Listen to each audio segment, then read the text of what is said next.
그래서 오늘도 사무엘상 19장에서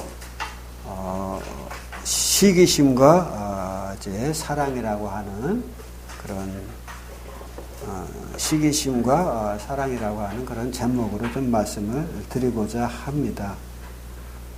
19장 4절부터 좀 보겠습니다. 19장 4절.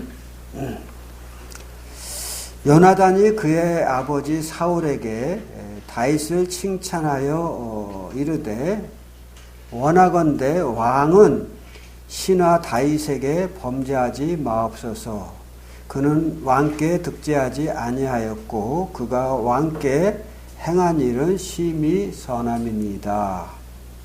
그가 자기 생명을 아끼지 아니하고 블레셋 사람을 죽였고 여호와께서 온 이스라엘을 위하여 큰 구원을 이루셨으므로 왕이 이를 보고 기뻐하셨거늘 어찌 까닭없이 다윗을 죽여 무죄한 피를 흘려 범죄하려 하시나이까. 사울이 요나단의 말을 듣고 맹세하되 여호와께서 살아계심을 두고 맹세하거니와 그가 죽임을 당하지 아니하리라. 요나단이 다윗을 불러 그 모든 일을 그에게 알리고 요나단이 그를 사울에게로 인도하니 그가 사울 앞과 전과 같이 있었더라.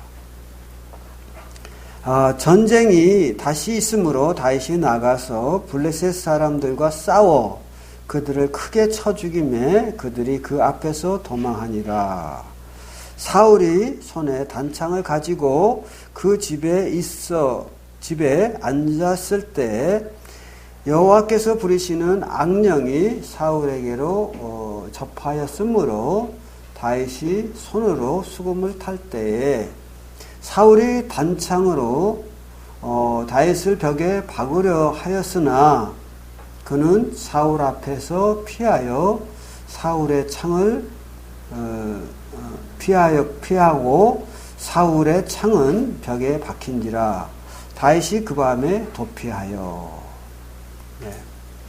4절부터 10절까지 읽었습니다. 오늘은 이제 우리가 그 사무엘상 18장서부터 나타나고 있는 이제 사울 왕의 시기심을 우리가 좀 생각을 하면서 또 좀 교훈을 얻고자 합니다. 시기심이라고 하는 것은 이제 일종의 질투심이기도 하죠. 그런데 이런 마음은 그 모든 사람에게 다 있다고 생각을 합니다. 다만 그 정도의 차이가 있을 뿐이죠.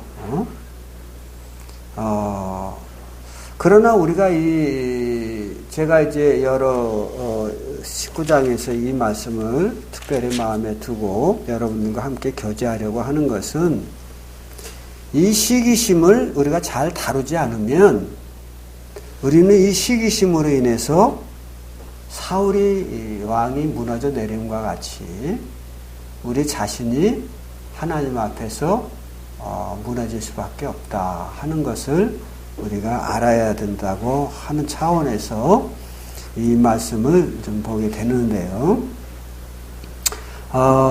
우리가 잘 아는 대로 다윗은 하나님께서 주신 능력과 기회를 잘 사용해서 적장 골리앗으로부터 이스라엘을 구원하는 메시아적 역할을 잘 감당했습니다. 그러자 모든 이스라엘 사람들은 그 메시아적인 그런 사상을 갖고 있거든요. 때가 되면 하나님이 보내시는 메시아가 이스라엘을 적으로부터 구원하고 이스라엘을 강대한 나라로 만들어서 이스라엘을 평안 가운데로 이끄실 거라고 하는 이런 메시아적 계시, 곧 하나님의 계시를 저들이 알고 있었습니다. 그래서 하나님의 사람 요나단은 그 그런 다윗의 승리, 이스라엘이 블레셋의 종될 수밖에 없는, 노예될 수밖에 없는 그런 절박한 상황에서 다윗에 의하여 구원받는 것을 보고 그에게서 메시아적 모습을 발견한 것이죠. 그래, 우리가 지난 시간에 살펴보았듯이 요나단은 다윗이 자기보다 어린, 또 사회적으로 보면 목동에 불과하잖아요, 다윗은. 그리고 요나단은 왕자고 장차 이스라엘을 이어받을 왕자로서 왕이 될 사람이잖아요.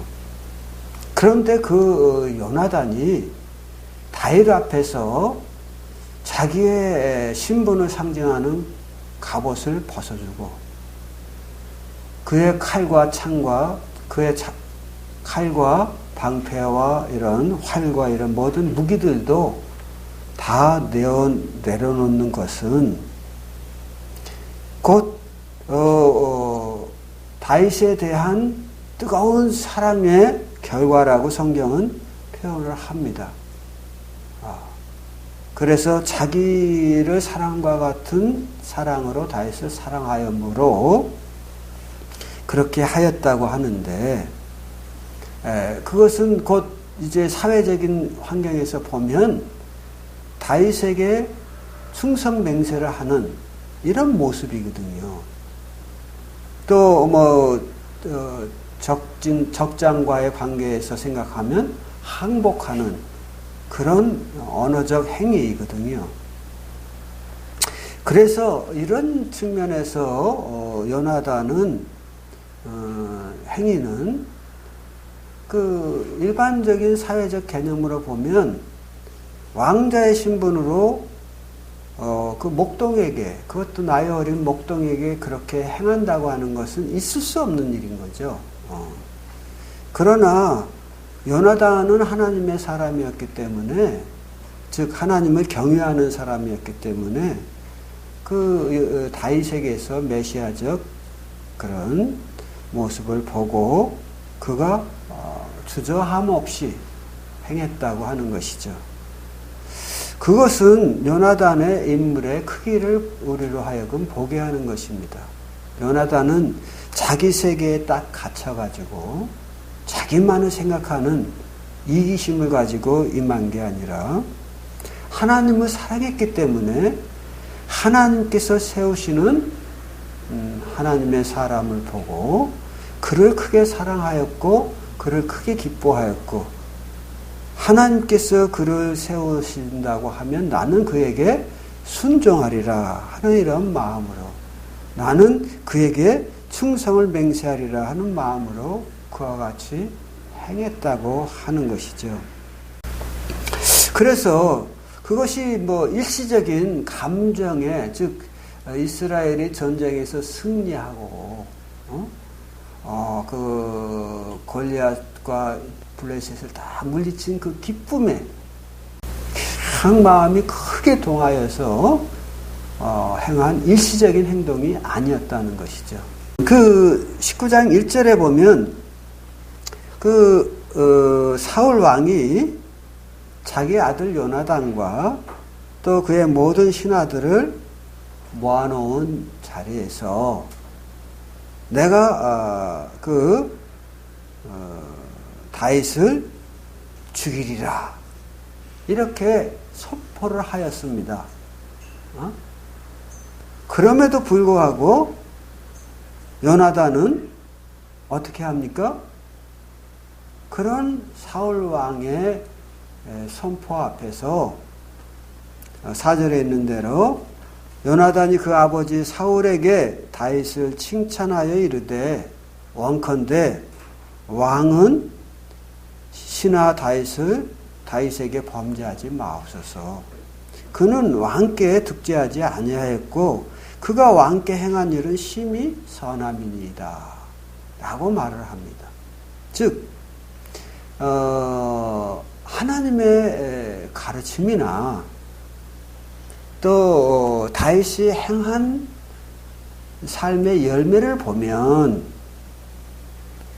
결코 다윗이 왕에게 충성하면 했었지 왕에게 범죄한 적이 없고 또 다윗이 목숨을 걸고 블레셋과 싸워서 그의 적장 골리앗을 죽였을 뿐만 아니라 더 나아가 18장 후반부에 보면 왕이 다윗을 죽이려고 일부러 그 블레셋 사람 100명을 죽이고 오면 내 딸을 주겠다 이런 약속을 했음에도 불구하고 그 다윗이 그 위험을 무릅쓰고 적진에 들어가서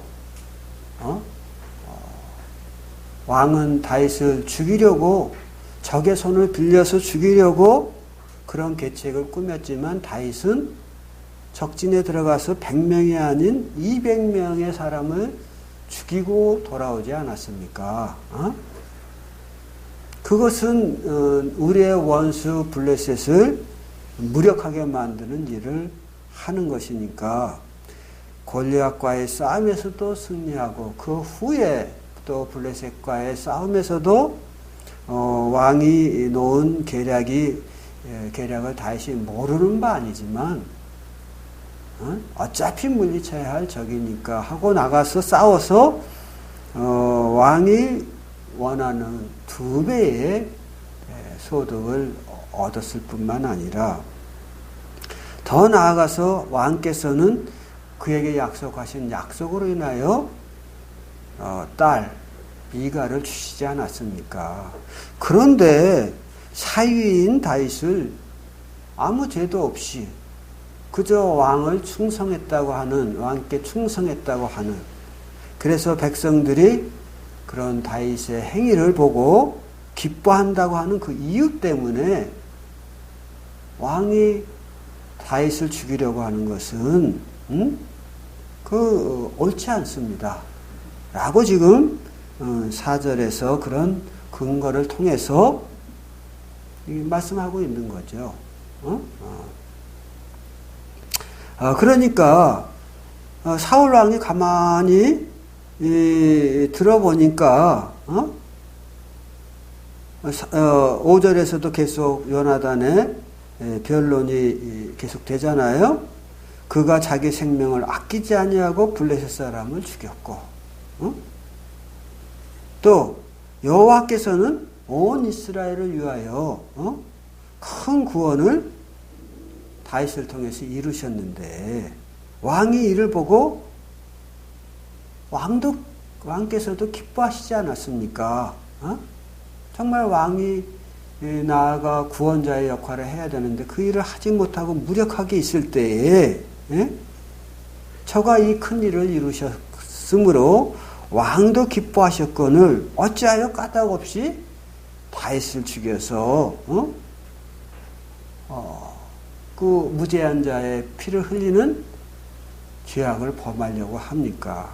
그렇게 하지 마십시오. 그러자 사울 왕이 그 요나단의 변호를 듣고 가만히 생각할 때 그의 이성적인 사고가 그 말이 옳다 이거죠. 누가 들어도 옳은 말이잖아요.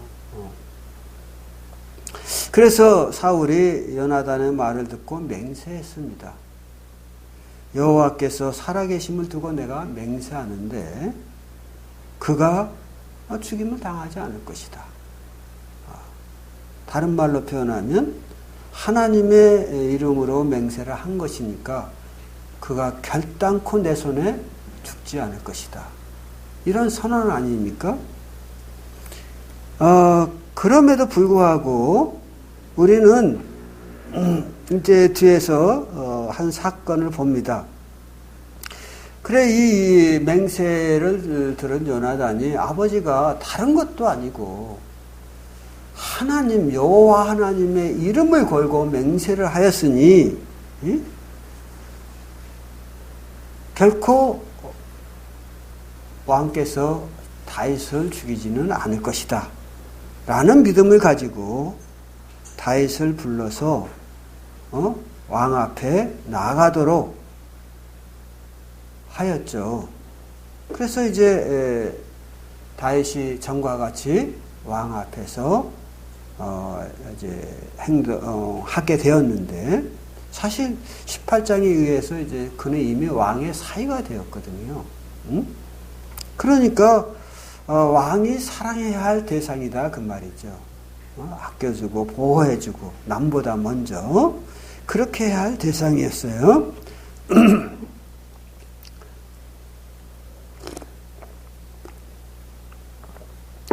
그리고 8절에 보는 것처럼 또 블레셋 사람들이 이제 블레셋 사람들과 이제 전쟁이 있었으므로 다윗이 나가서 블레셋 사람들과 싸워서 큰 승리를 가져왔습니다.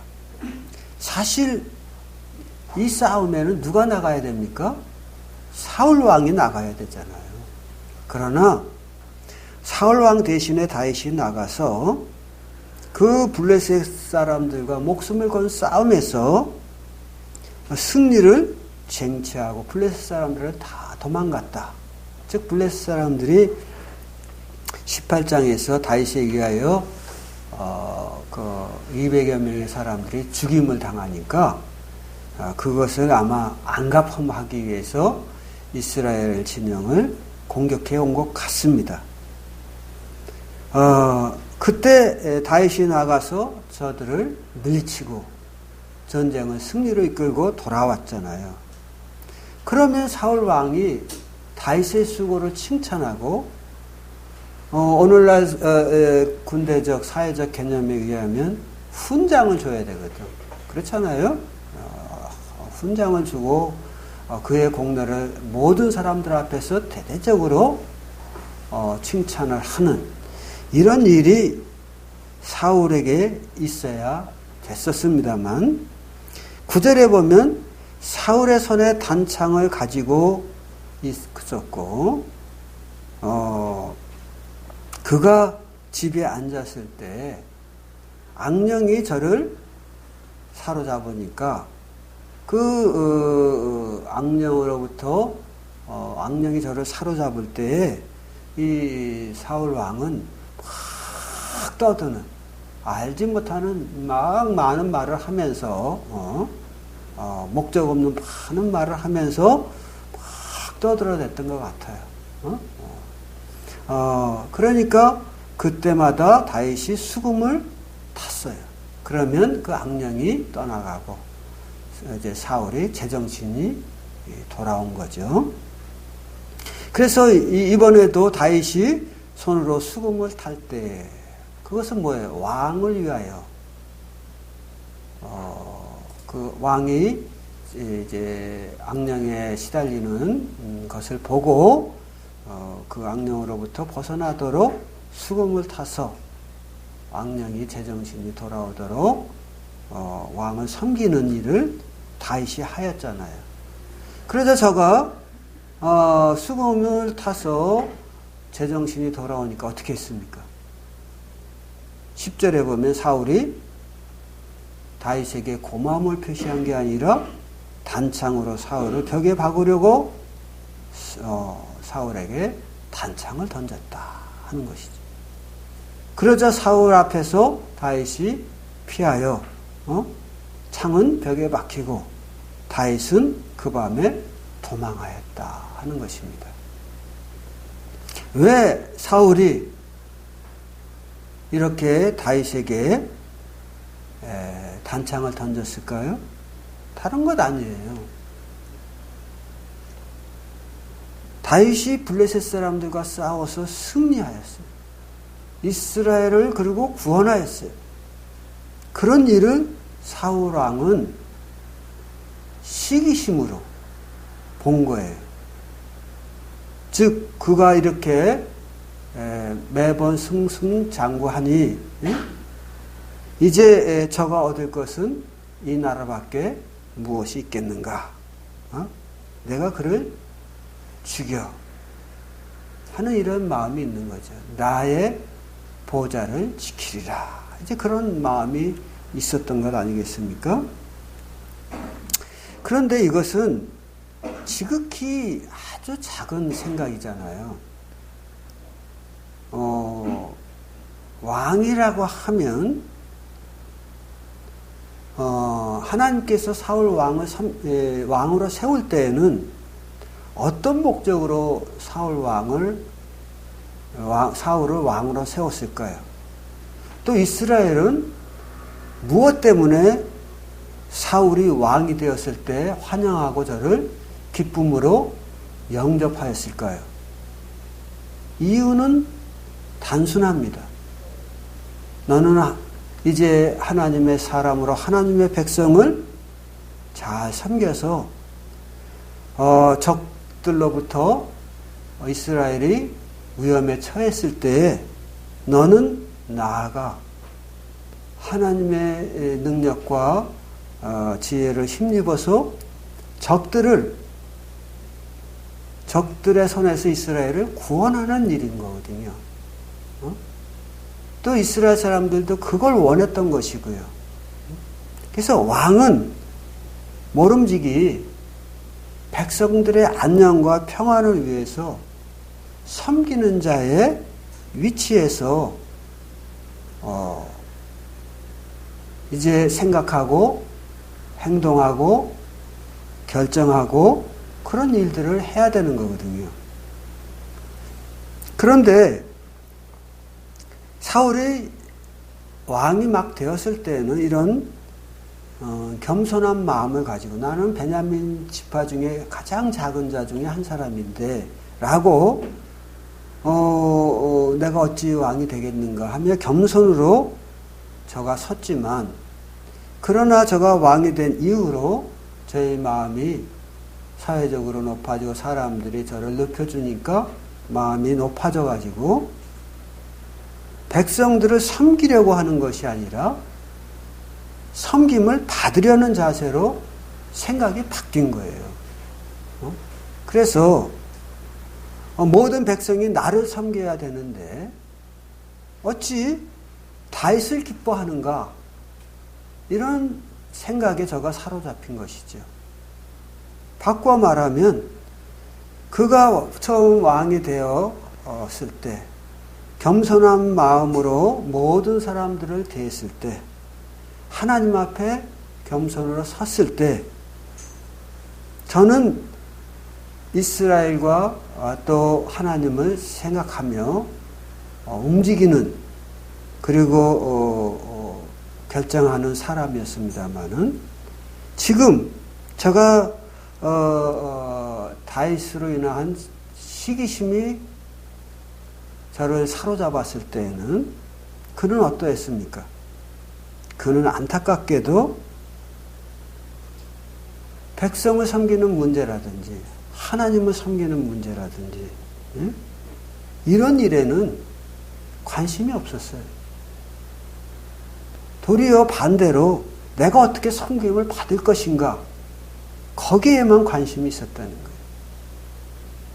그래서 다윗을 내비두면 자기가 백성들로부터 섬김을 받지 못하리라 하는 생각으로 저가 생각이 흘러가니까 다윗을 죽이려고 하는 것이죠. 그의 이성 속에서는 어떻게 생각합니까? 그래 맞아 다윗이 오라. 그는 충성스러운 나의 부하이고 또 그는 참 이스라엘을 구원한 자이고 또 하나님을 섬김으로 하나님께 기뻐하심을 입는 자이니 내가 그를 사랑하는 것이 마땅하다. 또 그는 나의 사이가 아닌가. 그런 생각을 가진 거예요. 그러나 그의 이성이 이와 같은 것을 생각하고 여호와의 이름을 걸고 다윗을 죽이지 않겠다고 맹세를 했지만 이기심이 저의 감정을 사로잡았을 때에는 그 질투심, 마음 가운데서 일어나는 질투적인 감정을 극복하지 못하고 저는 자기의 창을 들어서 다윗을 죽이려고 다윗에게 창을 던졌다고 하는 것이죠. 다윗이 민첩한 사람이니까 그 창을 재빨리 피해서 살았지, 다윗이 민첩하지 못했다고 하면 아마 그 창에 저가 박혀서 죽고 말았을 것이다 하는 것이죠. 더욱 안타까운 것은 여호와의 살아계심을 두고 맹세한 이 맹세는 결코 깨트려서는 안 되는 맹세이거든요. 그래서 신약에서도 하나님께서 말씀하시기를 너희가 여호와의 이름으로 맹세하지 말아라. 왜? 인간은 부족하기 때문에, 실수할 수 있기 때문에. 예? 그래서 너희가 그 맹세를 깨트리면 그 죄악이 너희에게 있겠고 하나님께서 그 죄를 죄 없다 하지 아니하고 그 죄과를 물으실 것이기 때문이다 그거죠. 그런데 구약적인 개념에서는 더 이런 맹세의 개념이 큰 것이었거든요. 그럼에도 불구하고 그가 여호와의 맹세를 깨트리고 다윗을 죽이려고 했다고 하는 것은 뭐예요? 정신 나가지 않고서는 이렇게 할 수가 없는 거예요. 그래서 그는 이 시기심, 내가 그 다윗이 백성들로부터 나보다 인기가 더 좋다고, 다윗이 인기라고 하는 것은 우리가 잘 아는 대로 많은 연예인들이 동일하게 하는 말이 있어요. 인기라고 하는 것은 그냥 오늘 인기가 있는 것 같아도 내일은 또 한순간에 사라지는 게 인기다. 즉 안개와 같은 것이다 그 말이에요. 안개가 낄 때는 온 세계를 집어삼킬 만큼 안개가 끼지만 해가 뜨면 어떻게 돼요? 바람이 불면 순식간에 사라지는 것이 안개예요. 그게 사람의 민심이라는 게 조속으로 변하거든. 그런 인기에 그 사울은 왕이잖아요. 왕의 신분이면 왕으로서의 역할을 한다고 하면, 즉 아까 말씀드린 대로 다윗이 큰 공을 세우고 왔을 때 그에게 훈장을 준다든지, 그의 수고를 모든 백성들 앞에서 칭찬한다든지, 이런 식으로 왕의 역할을 함으로 다윗과 백성을 섬겼다고 하면 그는 하나님 앞에서도 인정된 사람이 되었을 거고 백성들 앞에서도 사랑받는 왕이 되었을 거예요. 그러나 그는 스스로가 시기심에 사로잡혀서 어떻게 했습니까? 겸손할 때는 백성과 하나님과 이스라엘과 이 모든 것을 포용하는 큰 그릇으로서 움직였어요. 행동했어요. 생각하고 행동했어요. 그러나 그가 시기심에 사로잡혔을 때는 어떻게 합니까? 백성도 없고 이스라엘도 없는 거예요. 자기 사이도 없고 하나님도 없어. 자기 세계에 탁 갇혀가지고 그 넓은 그릇이 갑자기 어떻게 됐어요? 시기심에 의해서 아주 작은 그릇으로 바뀐 거예요. 그래가지고 여기 신하들이 왕이니까 왕이 결정적인 결단을 하고 말을 선포하는 9장 1절의 말씀에 있는 대로 내가 다윗을 죽이리라 이렇게 할 때 그 두려워서 왕에게 말을 하지 못한 거 아니겠어요? 그러나 신하들의 마음도 다 똑같은 거거든. 응? 그래서 그것을 아는 요나단이 아버지 그렇게 하시면 안 됩니다. 왕이요. 그가 다윗이 왕께 무엇을 잘못했습니까? 도리어 그는 왕의 충성된 충신이 아닙니까? 왕을 대적해서 일어나는 사람이 아니지 않느냐는 거죠.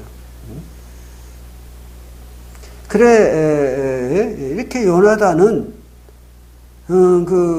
이제 다윗을 자기가 섬긴다고 하면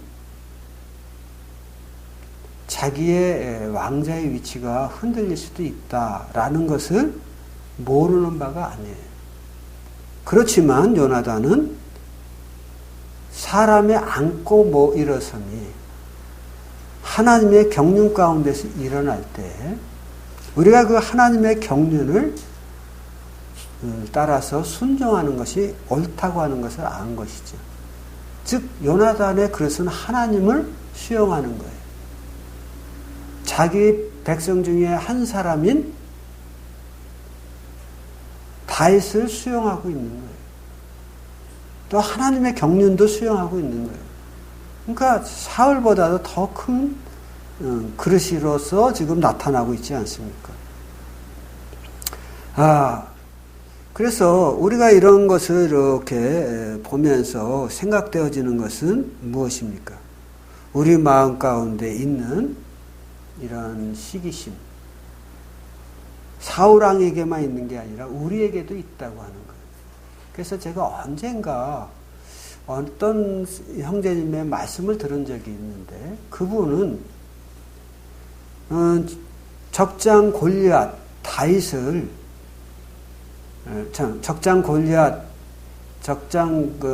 골리앗을 다윗이 나아가서 이렇게 싸울 때 그 적장을 뭐로써 표현을 하냐면은 상징적으로 우리 안에 있는 여러 육신적인 그 감정들 이런 것으로 표현하면서 말씀하는 걸 들은 적이 있어요. 그래서 미움이라고 하는 골리앗, 시기심이라고 하는 골리앗, 또 뭐 욕심이라고 하는 골리앗, 불순종이라고 하는 골리앗, 뭐 이런 식으로 이렇게 말씀하셨던 뭐 그런 여러 죄의 상징적인 존재로 이야기를 하셨던 것을 기억합니다. 그러면서 다윗을 성도 개개인으로 지칭하면서 우리 성도 개개인은 정말 자기에게 다가오는 이런 뭐 불순종이라든지 미움이라든지 질투라든지 욕심이라든지 이런 골리앗을 쳐서 무너뜨려야 된다. 그렇지 않으면 우리가 실패할 수밖에 없다. 이제 그런 이야기를 하신 것이 이제 제가 말씀을 묵상하다 보니까 좀 생각이 나더라고요. 그래서 말씀드리고자 하는 것은 뭐냐면 사울이 이런 자기 마음 가운데서 일어나는 다윗을 향한 시기심, 질투심 이것을 극복하지를 못했어요. 그래서 계속 무너져 내리는 거잖아요.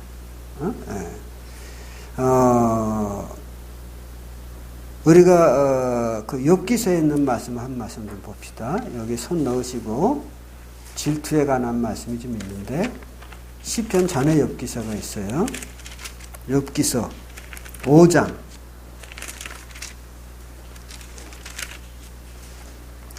5장 2절에 보면은 이런 말씀이 나옵니다.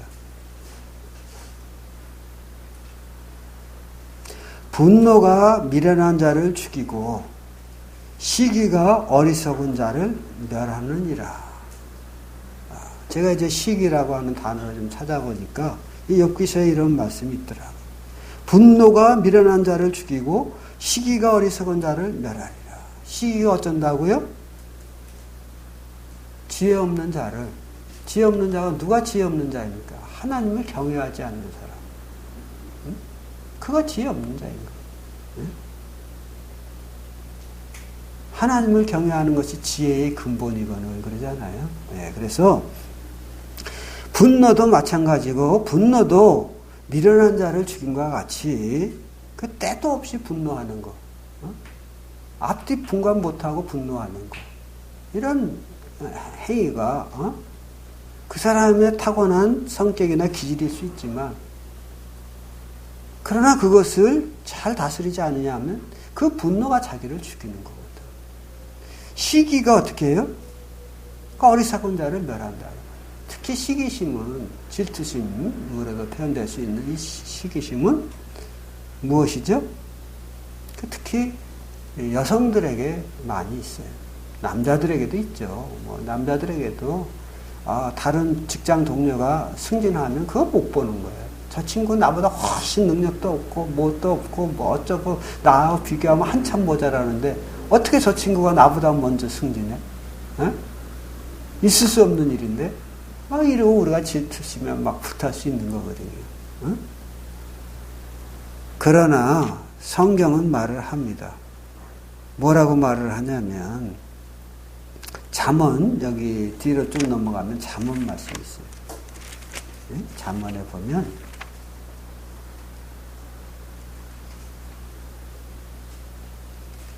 잠언 23장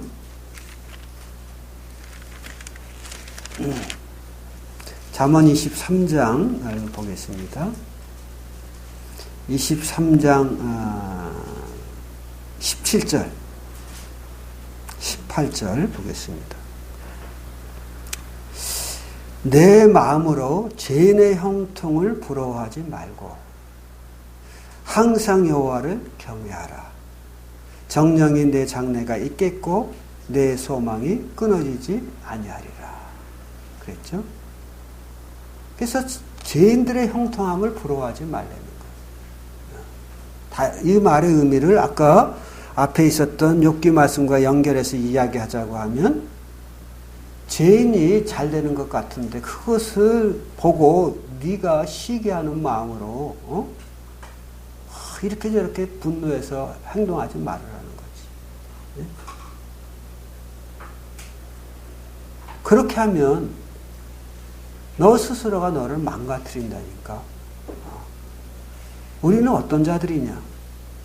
우리 주님께서 섬김을 받으러 온 것이 아니라 섬기려 하라고 온 것 아니냐. 그리고 우리가 그리스도인이 되었다고 하는 것은 주님의 길을, 주님의 그 가치관을 우리의 가치관으로 여기고 살아가겠다고 하는 그런 사람들이 아니냐 이거죠. 그러면 그 악인이 같은 직장 동료가 승진을 나보다 먼저 했으면 우리가 가서 그를 축하해주는 그런 자리가 돼야죠.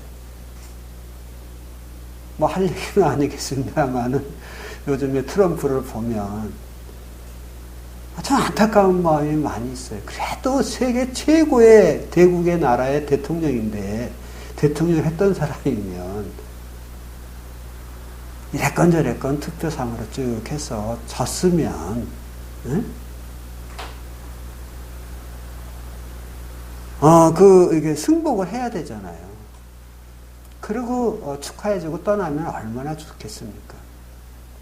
그런데 트럼프 마음 가운데는 어떻게 나보다 나이가 더 많고 능력 없는 저기가 바이든이 대통령이 될 수 있느냐 이런 마음으로 가득 차 있으니까 전에 이 전 세계를 섬기던 대통령, 미국 대통령의 모습은 사라지고 자기 이기심에 사로잡혀 있는 아주 작은 그릇에 한 사람만 보게 되는 거예요.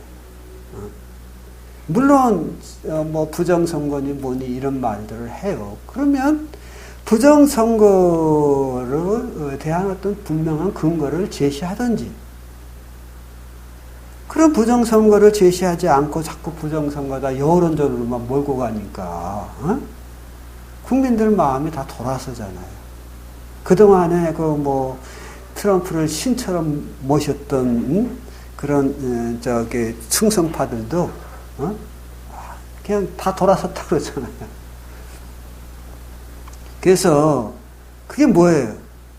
전에는 백성을 섬기던 트럼프가 이 미국을 최고의 국가로 만들겠다 하면서 미국을 섬기던 트럼프가 자기만을 생각하니까 좁아지는 거예요. 작아지는 거예요.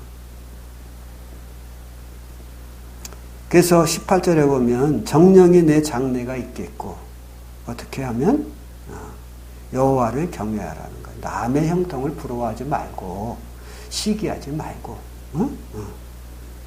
정령이 내 여호와를 경외하고 여호와를 경외한다는 건 뭐예요? 섬기는 마음으로. 우리 그리스도인 아니냐? 주님이 섬기는 자세를 가졌듯이 너도 섬기는 자세를 가져라. 그 친구는 동창 누구는 나보다 공부도 훨씬 못했고 생긴 것도 우습게 생겼는데 요즘에 사는 거 보면 남편 잘 만나가지고 이렇게 그러면서 우리가 막 시기심을 발동할 수 있는데요. 그래가지고 막 그 분노를 남편한테 와서 막 쏟아부을 수 있는데요. 그렇게 하면 나 스스로 더 비참해지는 거거든. 우리 그릇을 좀 키울 필요가 있어요. 생각을 넓힐 필요가 있다 그 말이에요. 그것은 어떻게 되느냐? 주님의 말씀대로 우리가 섬기는 자로 섬기면, 야 그래 너 잘됐다. 너도 뭐 나하고 너하고 솔직한 얘기를 친구니까 하는 말이지만 너 나보다 훨씬 못생겼고 그런데도 하나님이 복 주셔서 너 이렇게 잘 사는 거 보니까 좋다야. 이러고 칭찬해 줄 수 있는, 그러면 좋은 친구를 얻는 거잖아요. 근데 시기심에 불타면 어떻게 돼요? 그 친구와의 관계도 끊어지는 거잖아요. 그래서 우리 잠언을 펼쳤으니까 좀 봅시다. 잠언 14장 30절. 잠언 14장 30절에 보면 14장 30절에 평온한 마음은 육신의 생명이나 시기는 뼈를 썩게 하느니라 그랬죠. 시기심은 자기 스스로를 망가뜨려 버리는 거예요. 건강을 잃게 만드는 요인이 되는 거예요. 하나님 왜 저를 하면서 우리가 하나님을 원망하지 말고 우리 마음을 하나님 성령이 우리 마음을 순화시켜서 평온한 마음을 자꾸 주시잖아요.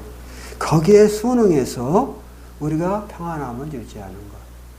물론 나이가 들면 우리 육신이 점점 후패해지는 것은 사실이에요. 그래서 병도 들고 그러는 건 사실이지만, 그러나 그럼에도 불구하고 우리가 성령의 인도하심을 잘 따라가면 마음의 평안함을 갖게 되고, 그것은 육신에게도 건강을 주는 기본적인 아주 좋은 요소가 된다고 하는 것이죠. 그래서 우리는 알아야 합니다. 아까 우리가 잠언에서 보았듯이 죄인의 형통을 부러워하지 말라 그랬잖아요. 그들을 인정하라는 거지. 그리고 그것이 죄악으로 말미암아 얻어진 결과라고 하면 우리는 그것을 그저 외면하면 되는 거예요. 시편 1편에 보면은 복 있는 사람은 악인의 꾀를 따르지 아니하며 죄인의 길에 서지 아니하며 오만한 자리에 앉지 않는다 그랬잖아요. 죄인의 길에 서지 아니하는 행위, 악인의 꾀를 쫓지 않는 행위, 그런 삶을 살면요, 우리가 자연스럽게 행복감을 갖게 된다는 거예요. 복 있다는 말은 무슨 말일까요? 내가 나의 지금 현재의 위치에서 행복을 누릴 수 있다. 행복한 삶을 살 수 있다. 그런 말이에요. 언제 그런다고요? 악인의 꾀를 쫓지 않을 때, 응? 죄인의 길에 서지 아니할 때, 오만한 자리에 앉지 아니할 때, 그럴 때, 그리고 여호와의 말씀을 주야로 묵상하면서 여호와의 말씀을 따라 우리가 살아가면 우리가 얻는 것은 뭐냐면 생각지 못했던 행복감을 갖게 된다는 거예요.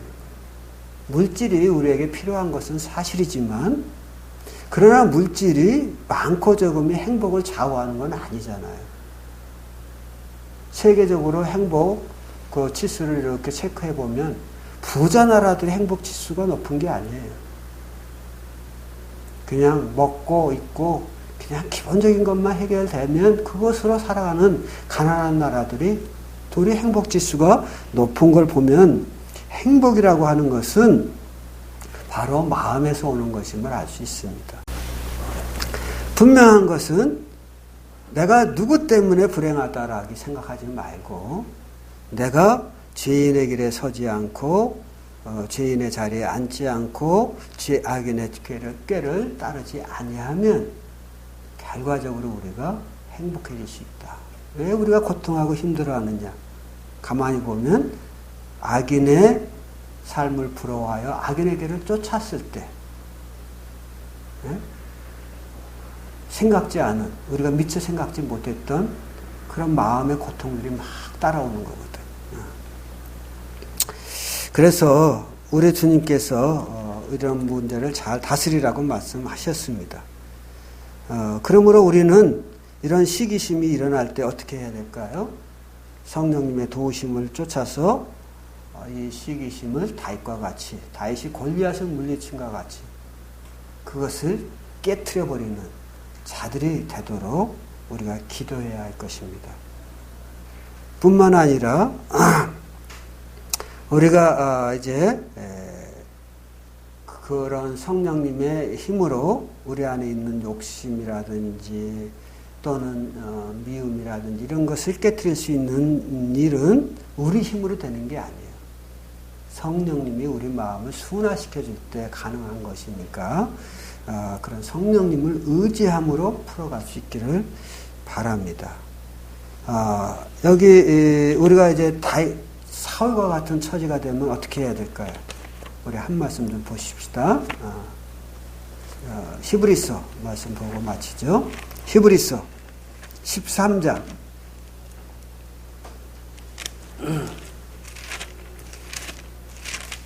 히브리서 13장에 보면 그런 말씀이 있어요. 5절서부터 보면 돈을 사랑치 말고 있는 바를 족한 줄로 알라. 그가 친히 말씀하시기를 내가 결코 너희를 버리지 아니하고 너를 떠나지 아니하리라 하셨느니라. 그러므로 우리가 담대히 말하되 주는 나를 돕는 이시니 내가 무서워하지 아니하겠노라. 사람이 내게 어찌하리요. 나오죠? 네. 우리는 이제 장래에 대한 불안감이 있습니다. 그래서 때로는 두려운 마음도 갖게 돼요. 그래서 그 문제를 해결하기 위해서 우리가 마음대로 행할 수 있는 돈을 많이 취하고 그 돈을 통해서 그런 문제를 해결하려고 하는 마음도 있습니다. 물론 돈이 많은 일들을 해결해 줍니다. 그런 유익한 점을 제가 부정하는 것은 아니고요. 제가 말씀드리고자 하는 요점은 뭐냐면 우리가 돈을 얻기 위하여 하나님을 잃어버려서는 안 된다는 거예요. 그래서 여기서도 말씀하시는 게 그게 돈을 사랑치 말고 누구를 사랑해라? 하나님을 사랑하라는 거예요. 왜? 하나님이 너와 함께 하셔서 너희를 결코 버리지 아니하고 떠나지 아니할 것이기 때문에 하나님이 너를 붙들어 주시는 한 너는 안전할 것이라는 것이죠. 사울 왕이 이런 마음을 가졌더라면, 즉 하나님을 경외하는 마음으로 그래 다시 아무리 승승장구해도 하나님께 내가 나의 미래를 의탁한즉 하나님께서 나를 지키시리라 하는 마음을 가졌더라면 그는 그 불안감으로 인해서 다윗을 시기하고 질투하여 죽이려고 계속 애쓰지 않았을 거예요. 그로 인하여 많은 죄를 범하지 않았을 것입니다. 그러나 그는